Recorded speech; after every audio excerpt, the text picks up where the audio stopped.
cheesy ensaymada. Ang sarap. At syempre ito ang beef and leeks skewer. At ito naman ang chicken satay with peanut sauce. At syempre ang ham and cheese. Umpisa po ulit tayo mga B sa araw na ito, July 22, 1:29 ng madaling araw, diba? Ang aga-aga ng call time natin for today's racket.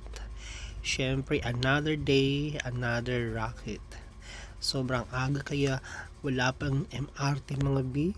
Napadaan tayo sa Mega Mall sa kakalakad natin at sa terminal ng mga papuntang Batangas na mga buses. As usual, sa ganitong oras ay wala pa pong bukas ng mga kiosk food dito po sa ilalim ng bus station na ito, at napadaan ulit tayo sa isang sikat na call center dito sa Luzon. Hala, oy.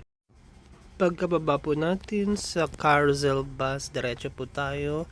Walk ulit papunta po sa isang kinakainan ko na convenience store dito po sa aking walkway going sa aking trabaho. At syempre nag-amusal po muna tayo. At ayan na po mga B, cabaret style po ang pagkakalagay po ng mga upuan sa araw ng ating racket na ito. At yes, yan po ang kanilang merienda cena. Dahil sobrang aga mga B, merienda cena nila.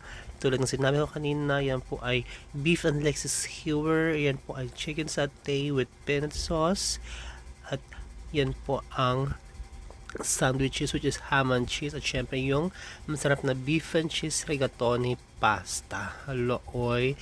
Pagkatapos ng lahat, syempre uwian na. Thank you so much na panonood. Anyway, out of Manila po ang racket natin for today. Sana po nagustuhan nyo po ang aking vlog na ito. Patuloy lang po sa panonood. Please like, share, and subscribe sa aking YouTube channel, at follow nyo po ako sa aking Facebook account, Tony Aklo Vlog. Hala, oy.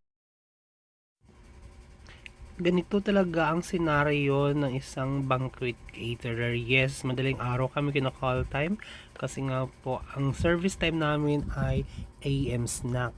So ibig sabihin magpe-prepare pa kami, mag-set up pa kami, mag-miss and plus pa kami, kaya ganun po ang aming ginagawa, ang aming mga activities pag ganito ang mga service time. So patuloy lang po kayong manood, at syempre ay po kami sa mga ganitong